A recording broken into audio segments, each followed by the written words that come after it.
La semana pasada hablamos de 3 puntos. El primero decía, debo entender que soy más que mi mente. Vivimos en una cultura donde nos enseñan muchísimo solamente a identificarnos con nuestra mente. Después dijimos, debo entender que la mente es una herramienta, que no somos solamente mente, sino que la mente es una herramienta. Y en tercer lugar, debo crear una mente que sintonice con mi esencia, con mi corazón. Y hoy quiero ahondar en un punto que tiene mucho que ver con estos 3, pero enfocado aparte de lo que es nuestra misión. Y quiero comenzar hablando un poco de René Descartes, que él sugirió una frase a comienzos del siglo XVII, y esa frase expresó una idea, y esa idea que no tiene fecha de vencimiento, hasta hoy está enquistada como un cáncer en la mayoría de las filosofías, incluida la cristiana. Y él dijo esto: pienso, luego existo. Pienso, luego existo. Y la pregunta es, ¿será cierto? ¿Será cierto eso, que primero pensamos y después existimos? ¿Por qué lo que él expresó, y es un hombre que murió joven, aún en su inexperiencia tal vez, se tomó como una corriente y de ahí derivaron muchísimas maneras de expresar aún el cristianismo? Y hoy tenemos un cristianismo que piensa mucho en las cosas. Ahora, el tema, que esa idea se ha convertido en falsa verdad. Y todo lo que se podría llegar a entender primero debe ser pensado. Yo la semana pasada a ustedes les dije, si ustedes leen la historia de los patriarcas y de los grandes siervos de Dios a lo largo de la historia, van a encontrar que muchísimas veces ellos no entendieron de lo que Dios les estaba hablando o hacia donde Dios los estaba guiando. Mientras la esencia de los textos sagrados sean enseñados sobre la idea de lo pensado, seguirán contando medias verdades tan peligrosas como las mentiras más oscuras. ¿Y por qué digo medias verdades? Porque las medias verdades se expresan cuando una persona piensa de manera lineal en una idea y no logra captarle la energía de lo que esa idea o de lo que esa experiencia que sucedió y que a veces encontramos en los textos sagrados, en la Biblia, se está refiriendo. Y la pregunta es, ¿cuántas verdades hay? Porque a nosotros nos enseñaron que hay una sola verdad y en parte es cierto, pero ¿cuántos tipos de verdades existen? ¿Y de cuáles Dios se ha expresado y de cuáles no? Porque nos han obligado de una manera muy inteligente a enfocar nuestra mente solamente en aquellas cosas que uno puede leer. Y es como que uno, sin darse cuenta, se da permiso para eliminar o no considerar y ni siquiera explorar un montón de verdades que existen hoy en día, un montón de revelaciones que están presentes hoy en día, pero como no aparecen en los textos sagrados, en la palabra, muchas veces sencillamente los descartamos. Entonces, les voy a hacer algunas preguntas para que ustedes se den cuenta de que son preguntas tontas, por decirlo de alguna manera, pero que en realidad expresan esto. Por ejemplo, ¿dónde dice en la Biblia o en los textos sagrados cómo manejar un auto? ¿Existe eso? Que no hay que pisar peatones y que no hay que ponerse histérico en el volante. ¿Dice eso? No, no habla de eso. Los textos sagrados no lo dicen. Tampoco dice nada sobre el sexo oral. No lo dice. Pero tampoco ni lo dice, ni lo contradice, ni se habla del tema.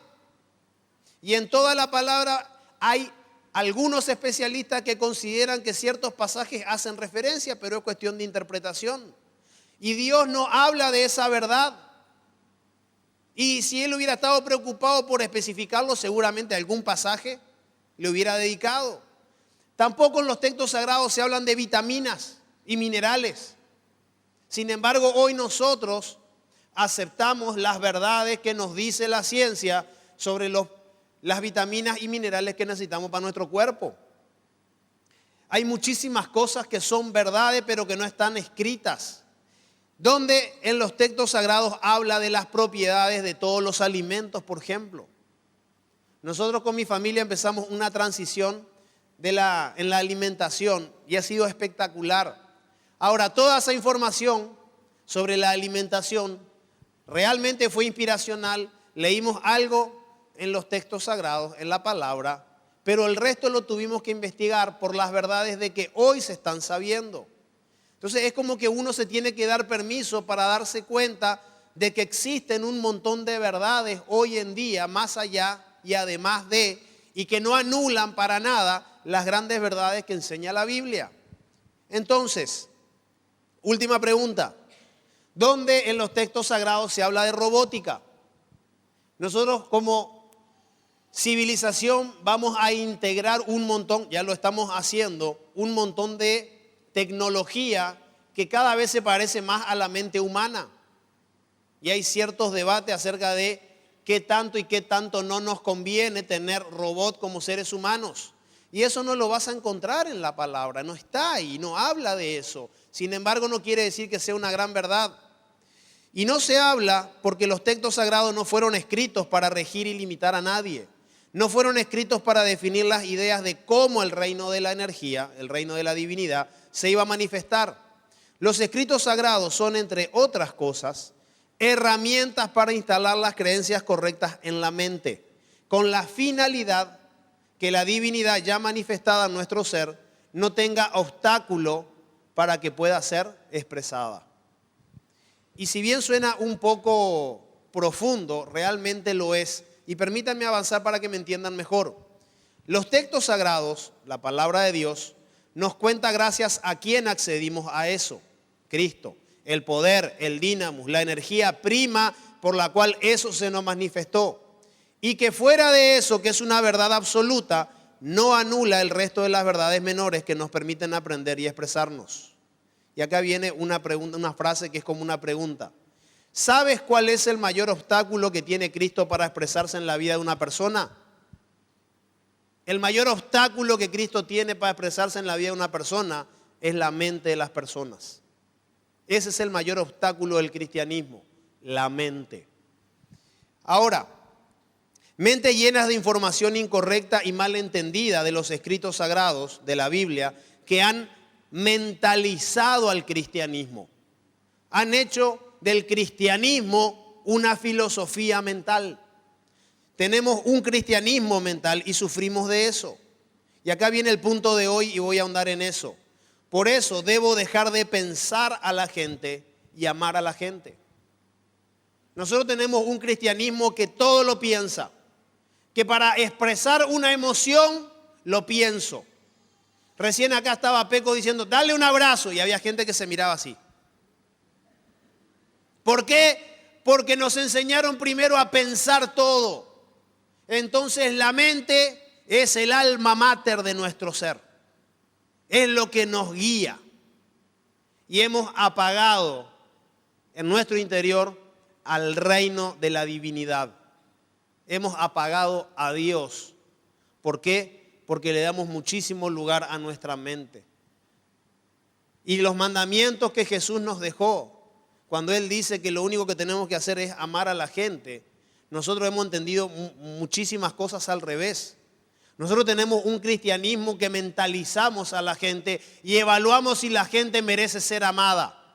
Si merece ser amada o si no merece ser amada. Y en base a eso nos expresamos si es merecedor. ¿Y saben lo que dijo Jesús? El reino de la mente ha caído. Ahora no pensamos más a la gente. Si es judío, si come con las manos sucias, si es prostituta o si es un preso. Solo debemos expresarle amor. Y esa energía es pura. Y esa energía del amor no es mental. Mire, estuve estudiando guaraní y sería algo así para mis amigos que son amantes del guaraní. She acá ndaja ebei malatendotá. ¿Se entendió? Bueno, ustedes me entienden. Pero el concepto es que la mente ya no puede mandar más. Tu mente es peligrosa, como puede ser muy buena también. Pero Jesús dinamitó ese concepto. Las 613 leyes del Antiguo Testamento, de la Torá, era para reglamentar el comportamiento de Dios, para tratar de comportarse, de meter dentro de su mente cómo se tenían que manifestar. 613 leyes, una detrás de otra, un mundo de reglas mentales. Y cuando viene Jesús les dice: señores, se acabaron las reglas, la mente no gobierna, olvídense de las ideas, de lo que antes se podía y lo que no se podía. Todo eso está muy bien y es válido, pero antes de la mente hay cosas que son más importantes. Y entender eso hace una explosión conceptual de lo que es el cristianismo que nosotros conocemos. Jesús dijo: conocerás la verdad y la verdad los hará libres. ¿Cuál verdad? Hay muchas verdades, no hay una sola. Hay una sola que es absoluta y no se discute. Y sin detrimento de entender esa verdad, hay un montón de verdades que se nos tienen que ir revelando para entender cada vez mejor las cosas. Una de esas verdades es que la mente dejó de ser la reina. No es el centro de comando, sino que es una herramienta. Y nosotros venimos de una cultura, ¿sí?, que se nos ha enseñado. Hablo de una cultura a nivel de todo el planeta. Se nos ha enseñado a nosotros mismos a identificarnos con la mente. Y nos ponen nota en la escuela por nuestra mente. Y la gente piensa y nos dice a nosotros que somos inteligentes o que somos esto o lo otro, todo por nuestra mente. Y vivimos en una sociedad que todo el tiempo te dice que tenés que cambiar, ¿qué cosa? La mente. Sin embargo, Jesús poco y nada habla de ese tema. Él lo que dijo fue otra cosa. No solo debes liberar tu mente, no solo debes liberar tu mente, es libérate de tu mente. No solo hay que liberar la mente del sistema, ¿sí? Porque programamos también nuestra mente para estar de contramano con el sistema prusiano. También tenemos que aprender a liberarnos de nuestra mente. Y usted me puede decir: ¿pero cómo es posible? ¿Cómo es posible vivir sin pensar? Y ahí volvemos a la frase de Descartes: porque está en tu subconsciente, en la mente. Primero pienso y luego existo. Entonces, si yo no entiendo algo que Dios está haciendo, entonces no es de Dios porque mi mente no lo entiende. Y mira si Dios se va a limitar por nuestra mente finita. No solo debes liberar tu mente, es liberarte de tu mente. Libérate. Tú debes crear la mente maestra para manifestar la divinidad que hay en ti. Hay una divinidad acá adentro, en cada uno de nosotros. Y el mayor obstáculo para manifestar esa divinidad es la mente, que ha sido programada, vaya a saber por quién en el caso de cada uno de nosotros. ¿Dónde tu mamá se embarazó? ¿Dónde naciste? ¿Dónde te criaste? ¿Qué escuchaste? Y todo lo que rodea programa nuestra mente. Eres más responsable de expresar el cristianismo que de entenderlo. Porque nosotros tenemos una concepción razonable del cristianismo. Por eso que lo tenemos que primero supuestamente entender todo para después expresarlo. Y la oferta, la propuesta de Jesús es a la inversa. Primero lo expresas y después los vas a ir entendiendo. Miren, sé más Cristo y sé menos mente, mientras forma tu mente a la semejanza de Cristo. Por eso que el cristianismo que se presenta o que anda suelto por ahí es raquítico. Y los pocos cristianos que andan sueltos por ahí, ¿saben lo que hacen? Discuten a nivel mental con las otras personas. Y nunca jamás vas a poder amar a una persona mientras estés discutiendo en el reino de la mente. ¿Por qué? Porque en el reino de la mente, en el reino de la mente, suceden todos los conflictos. Yo les mostré la semana pasada, los perros entienden todos los idiomas. ¿Por qué? Porque son la expresión de una energía prima. ¿Cómo es posible que piensen en esto? dos personas se conocen, una le capta la energía a la otra a uno, y hay una química increíble entre esas dos personas, ¿sí? Y empieza un gran romance, un gran amor. ¿Saben hasta cuándo va a durar eso? Hasta que aparece la mente, con todos sus derechos y con toda la programación mental que tiene. ¿Y saben qué hace la mente? Empieza a apagar el fuego de la energía, del amor que había entre dos personas. Por eso es que tenemos hoy la cantidad de parejas que se juntan, se separan, se juntan, se separan. Todos víctimas de la mente. Es duro decirlo, pero es así. Ahora, cuando entiendes que la mente ya no eres tú y que además no debería mandar, que no manda, además de ser una gran liberación, entonces podremos amar a la gente sin pensarlo. Jesús nos propuso que amemos a la gente, no que la pensemos. Por eso que las personas dicen, me cuesta el odio, no puedo entender cómo me lo hizo, ¿por qué a mí? Y todos lo centramos en la mente, todo en la mente. Y me trató mal, y me habló mal. Y la mente te tiene engañado, nos tiene engañado, la mente nos engaña. Entonces empezamos a hacer todo lo que no tenemos que hacer. Juzgamos, evaluamos, nos alejamos. Ni siquiera hablamos cuando tenemos una duda, porque la mente a veces juega sucio. Inclusive ahora hay una película que están dando en el cine que se llama Intensamente. Y me fui con mis hijas a mirarla. Está buenísima la película.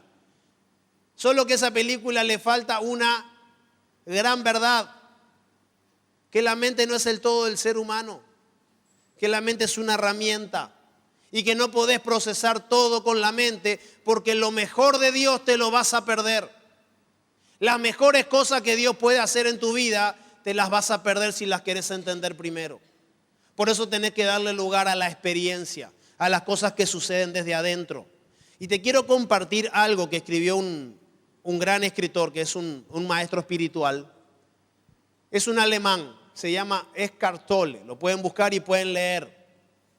Así como ustedes lo ven, y les voy a leer algo, y ustedes cuando escuchen lo que este hombre expresó, que nosotros encontramos este libro y después en nuestra búsqueda de entender más estas cosas dijimos, wow, nosotros casi habíamos llegado a la misma conclusión a la que él llegó hace años.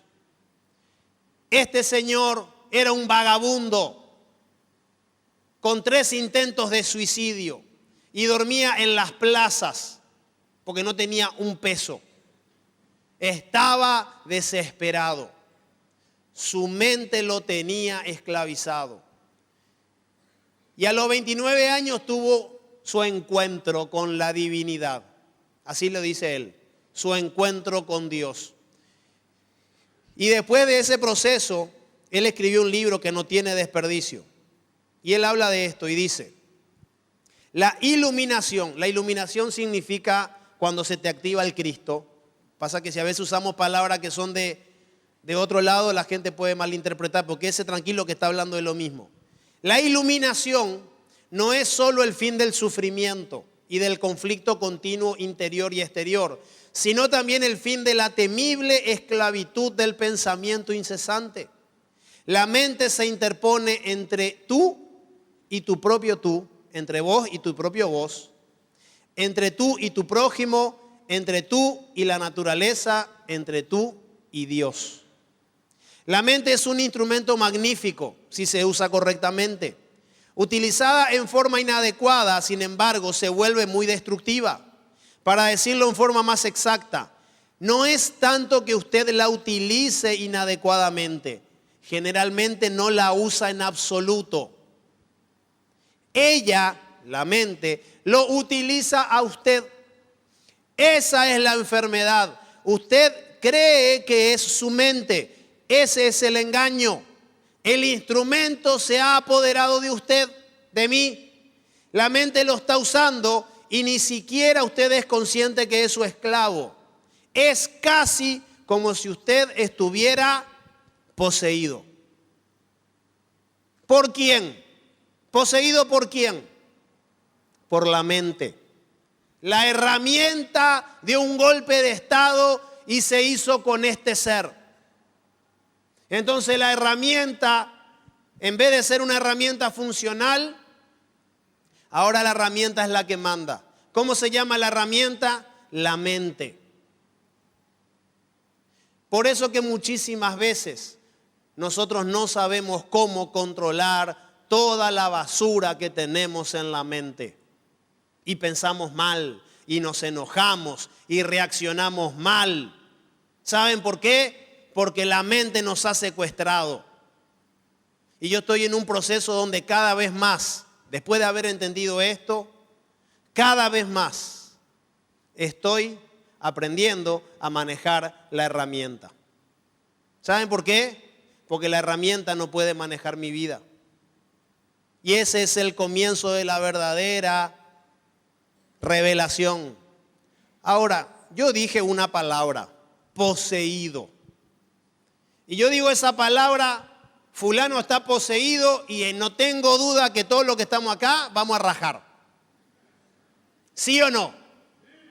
Vamos a irnos. ¿Por qué? Y porque lo que uno menos quiere es encontrarse con una persona poseída. ¿Saben por qué? Porque el concepto de posesión demoníaca que nosotros tenemos que agradecérselo a Hollywood. Hollywood ha hecho un fantástico trabajo para distorsionar lo que es el concepto de la posesión. Si bien tengo que decir que he visto y existen casos de personas que se manifiestan de una manera increíble y que escupen y echan espuma y todo eso, con un poquito de aceite y una oración quedan como un bife. Ese no es el problema, porque acá en Villanueva lo hemos tratado a todos esos demonios, hasta los hacíamos venir en horario y venían y ya le orás ahí un ratito, brim, la persona se va en paz. Pero ¿cuál es el problema? El problema no es el demonio, el problema es la mente. Porque es la mente la que es poseída. Y la mente poseída por ideas equivocadas toma el control de todo tu ser. ¿Y quién sufre? Tu verdadera esencia. El verdadero yo que está acá adentro y no acá. Y ustedes me dicen, ¿pero de dónde usted saca eso? Le voy a mostrar. Vamos al principio de la historia. ¿Podemos ser poseídos por una creencia? Claro que sí. Miren lo que sucedió en el Edén. La película estaba fantástica. Estaba Eva, estaba Adán, andaban desnuditos todo el día. Yo me imagino Adán andaba re desnudito todo el día. Haciendo lo que más nos gusta a todos hacer, porque a las chicas les encanta también. Y en un momento de relax aparece la serpiente. Y la serpiente, astutamente, ¿qué hace con Eva? ¿Le hace un conjuro celta? No. ¿Le habla en lenguas? No. ¿Qué hace la serpiente? La serpiente lo único que hace con Eva es le tira una creencia adulterada. La serpiente le jugó a la mente de Eva. ¿Y saben qué hizo la mente de Eva? La mente de Eva tomó el control y comió. Y después la mente de Eva le convenció al marido, como suele suceder muchas veces en la semana. ¿Y saben lo que sucedió? Ustedes saben lo que sucedió. Ustedes y yo todos los días tenemos que lidiar con esto. ¿Saben lo que sucedió realmente? Lo que sucedió fue esto. Una nueva y adulterada creencia se le metió en la mente. ¿Y qué pasó? La mente tomó el control y la humanidad perfecta se fue al tacho. La humanidad perfecta se fue al mere. La humanidad perfecta perdió la plenitud. Eso fue lo que sucedió. ¿Por qué? Porque la mente se hizo cargo. Y quiero volver, Dani, a una frase que está antes, que ahora sí la voy a mencionar. Y dice, no es lo mismo tener la mente secuestrada por el sistema que ni siquiera ser consciente que la mente nos ha secuestrado a nosotros hace tiempo. nosotros tenemos que aprender a manejar esta herramienta que se llama la mente.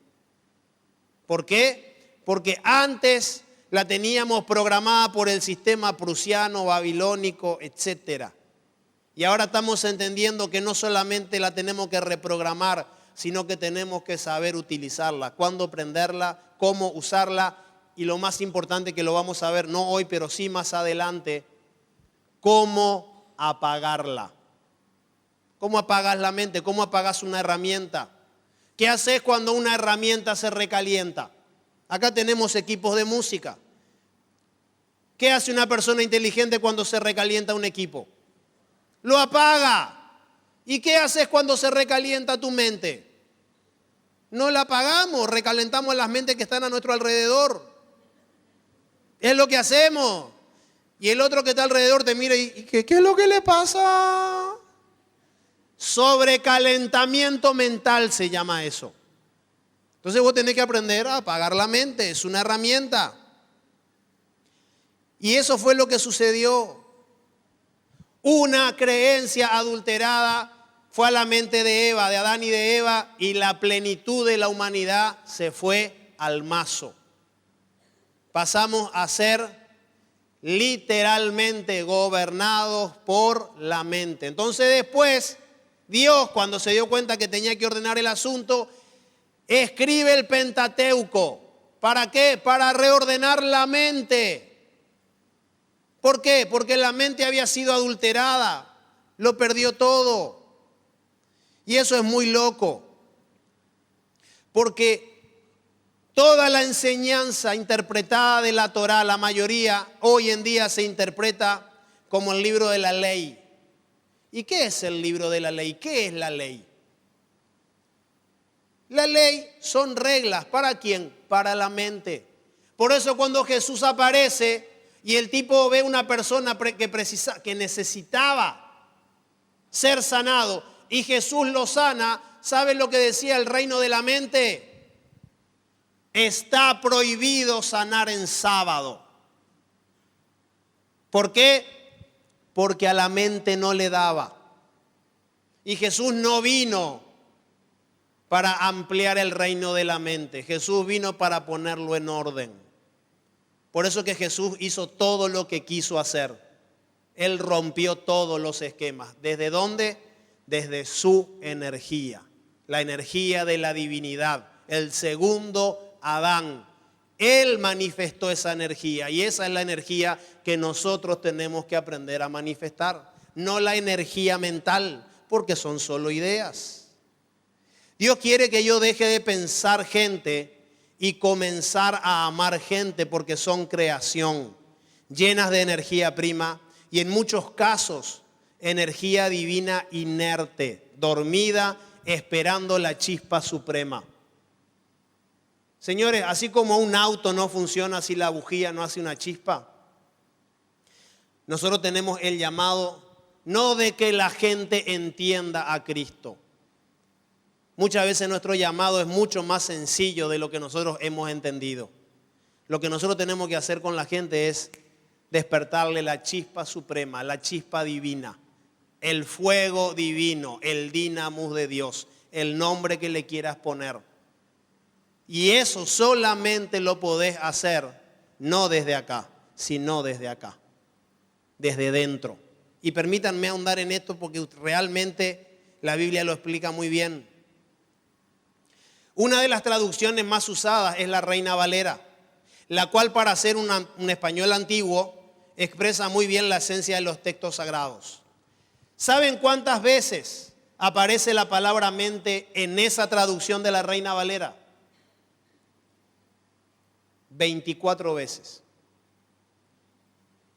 Sin embargo, en la misma versión, ¿saben cuántas veces aparece la palabra corazón? Cuando habla corazón no está hablando de Radio Corazón y del corazón del Día de los Enamorados y de las emociones. Está hablando de tu verdadera esencia. Esta palabra corazón que habla del verdadero yo, de la esencia pura de una persona, aparece 840 veces en 784 versículos. Y a nosotros nos comunicaron un evangelio de 24 pasajes. 24. Hasta ahí, ese es el evangelio de 24 pasajes. ¿Por qué? Y porque si no lo entiendo, cuidado, cuidado. Sin embargo, la misma palabra 840 veces, más de 35 veces en promedio. Imagínense. Y nosotros nos hemos entrado en de que la gente tiene que entender a Cristo. La gente no lo va a entender a Cristo. Él es demasiado grande, poderoso y elocuente como para que la gente lo entienda con una explicación. Por eso Jesús dijo, hagámosla corta porque el cerebro no le da a la gente. La cabeza no le da para entender esto. Entonces lo que vos tenés que hacer es amarla. Amar a la gente, expresarle esa energía. Y después que le expreses esa energía, su oído se va a abrir y te va a entender. Porque si haces eso antes, lo más probable es que la violes a la persona. ¿Por qué? Porque le vas a explicar algo mental cuando realmente vos lo que tenés que hacer es tener una experiencia con esa persona. Aprender a expresarle, amar a esa persona. Cuando vos amás a alguien y te ocupás de que esa persona realmente perciba y que se sienta amado, esa es la palabra amabilidad. Habilidad para hacerse amar. Amabilidad. Habilidad para que otros te amen. Cuando vos empezás a expresar eso, las personas te toman en serio y te empiezan a escuchar. ¿Por qué? Porque si hay una crisis en este mundo hoy en día, es la escasez de gente que ama. Sobreabunda la cantidad de gente que dice lindas frases. En el Facebook, en el WhatsApp, todos los días. ¿Saben lo que tenemos? Tráfico. ¿Tráfico de qué? De fraseología del éxito. Todos los días recibimos. Y nos mandamos, mira qué linda frase. Yo te llamo y te digo, decime 5 frases que escuchaste esta semana. ¿Por qué? Porque tenemos congestión mental por tanta información. Y Jesús la hizo más corta. La gente no lo va a entender, la gente precisa ser amada. Miren lo que dice Proverbios 3:15. Confía en Hashem. Confía en Jehová, dice la traducción. Pues Hashem es el nombre correcto. Confía en Hashem con todo tu corazón. Con todo tu corazón, no dice con toda tu mente. Y no te apoyes en tu propia prudencia. Por fin entendí este pasaje. Hace muchísimos años que vengo pensando, ¿qué quiere decir esto? Que no soy prudente, que no tengo que ser prudente. No, ahora lo entiendo. Y en la otra traducción dice, no confíes en tu propia inteligencia. ¿Por qué? Porque la mente te va a secuestrar. Porque la mente es traicionera. Porque la mente fue programada. Y a menos que no aprendas a reprogramar la mente, vas a seguir manejando tu vida. Por eso que para confiar en el Señor se hace desde acá, desde las entrañas. Proverbios 11:29. El que perturba su casa, locos de mente, heredará viento. Y el necio será sabio, será siervo del sabio de corazón. Sabio de corazón. No dice sabio mental. No dice inteligente. No conecta a la sabiduría con la inteligencia ni con la mente. La sabiduría es espiritual y no radica en tu cerebro. Y para que quede más claro, miren lo que dice Proverbios 2. Voy a parafrasear porque empieza diciendo esto y termina diciendo esto otro. Si inclinares tu corazón a la prudencia, no a tu propia mente. Y otra versión dice, si inclinares tu corazón a la sabiduría. Cuando la sabiduría entrare en tu corazón, no dice cuando la sabiduría entre en tu mente, en tu corazón. Y la ciencia fuere grata a tu alma. Ahí vamos bien. La discreción te guardará y te preservará la inteligencia. ¿Qué inteligencia? La inteligencia universal. La inteligencia que hace crecer las cosas de la tierra. La inteligencia que hace que la tierra gire alrededor del sol y que gire en sí misma. Hay una inteligencia que produce abundancia de oxígeno, abundancia de días soleados, abundancia de lluvia. Hay una inteligencia que recorre la tierra. Y esa inteligencia solamente va a tener acceso si realmente encendés tu ser interior, si prendés tu corazón y dejás el evangelio de los 24 pasajes, el evangelio mental, el cristianismo mental. Hay que aprender a darle la oportunidad al verdadero yo a que se conecte con la fuente de la vida que está acá y que está ahí también. Y la pregunta para terminar es, ¿estás comprometido con un cristianismo mental o con un cristianismo esencial? Porque hasta lo que uno puede ver hoy en día abunda. Inclusive con todo el debido respeto, el Papa Francisco parece un pastor evangélico, típico. Ya se confunde, es una mezcla. ¿Por qué? Porque son mensajes llenos de mentalidades y muy poca energía. Y Jesús quiere que le des la bienvenida al reino de la energía, al reino del amor en lo más profundo de tu corazón. Y si vos lográs hacer eso, comenzar a expresar la verdadera esencia del Creador desde aquí hacia afuera, te puedo asegurar que tu mente poco a poco, o más rápido inclusive, vos vas a poder crear la mente que te va a servir para que tengas una vida, como dijo Pecos, en abundancia. ¿Saben por qué? Porque nuestra mente fue programada para vivir en escasez. Ayer me encontré con una persona y dice, ¿qué tal, profesor? ¿Cómo le va? Bendecido, prosperado en las buenas y en las malas. Y lo miro y le digo, ¿y cómo es posible hacer todo eso de una? ¿Cómo es posible andar bendecido, prosperado en las malas? Y la gente dice eso por ahí. Otra víctima de su mente.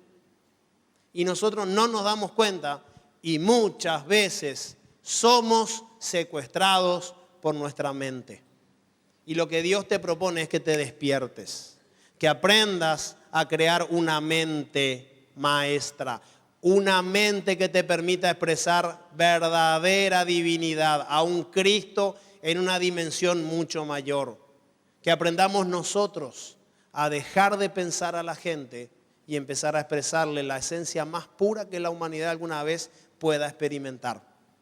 Amor.